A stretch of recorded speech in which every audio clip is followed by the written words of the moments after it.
Good afternoon. Buenos días. Buenos días. Buenas noches. Bueno, De la ¿y usted de dónde es? A little bit. I'm of Panamanian descent. Ah, Born Panamá, here, if you have Panama. to. So we're not too far from. I know Panama. It's I had my beautiful. nose wide open. Alon. Wow, those women in Panama named Las Beautiful. Piñas, Chile had my nose wide open. I want to kill her.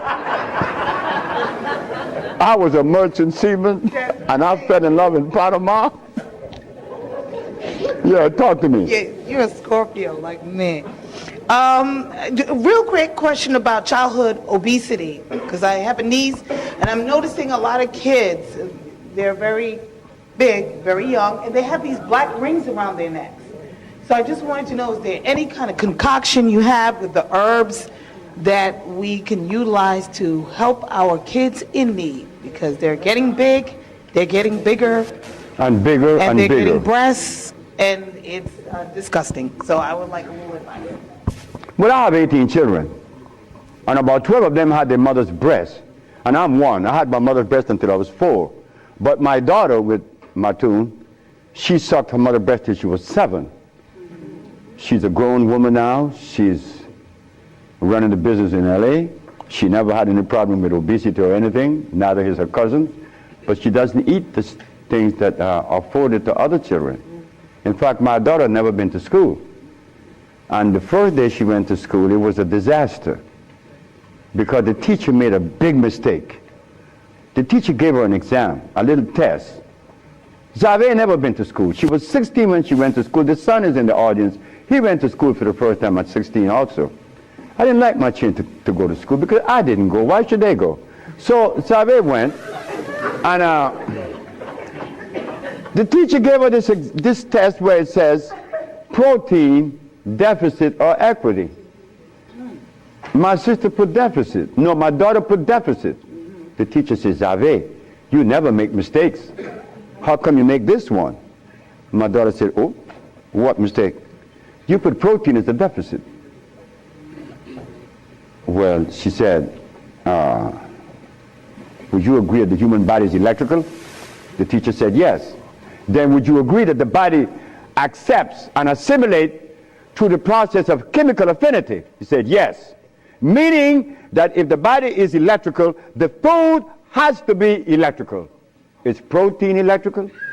The teacher said, I don't know. My child didn't go back to school. No more. Because she knew then that the teacher needed help. So obesity is from the food that we eat. And we have, this is why there are people in Florida, and I am part of it, and in California, we bought a piece of land in Honduras, 100 acres with artesian springs and a river running through it, pristine. You could drink the water from the river. We intend to build a community of people like yourselves who realizes that the community at large doesn't help our children. Because our child Zave and Sisa, well, they never had meat. Sisa never ate meat, nor eggs, nor anything that is bad, neither Zave, nor the others. But I had to step in and put down some very strict rules. But sometime, once they got to me, one of my most precious daughter,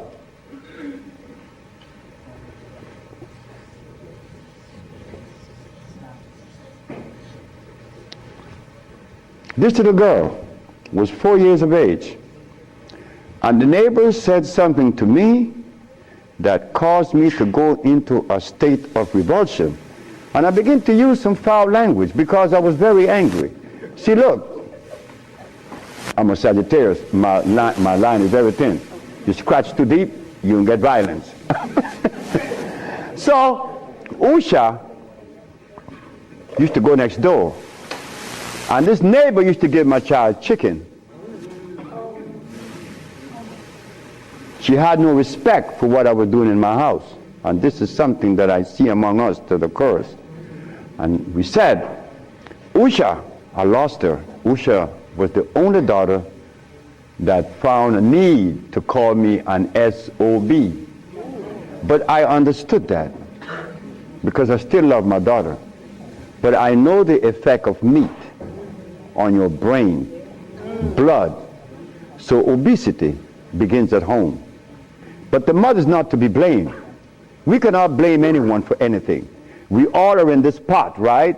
Taken away from Africa to America. Now we don't know what's going on. We don't know anything.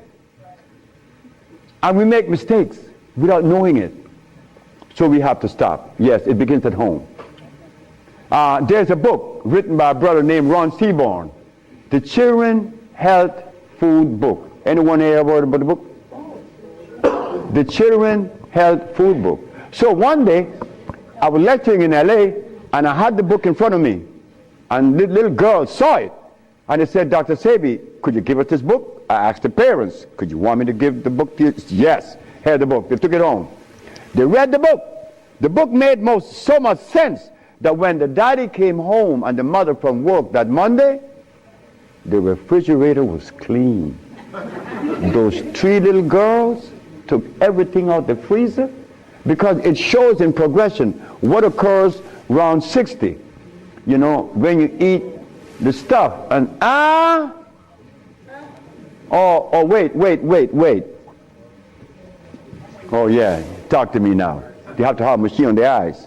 So the little girl saw that. The result of the blood and the starch, when you get to 50 and 60 and 70, oh my God, at 73, you're in trouble.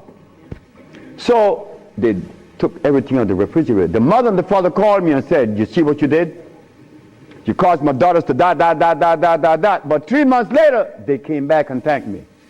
Sisters and brothers, we need help. Quick. Stop eating the garbage. Stop it.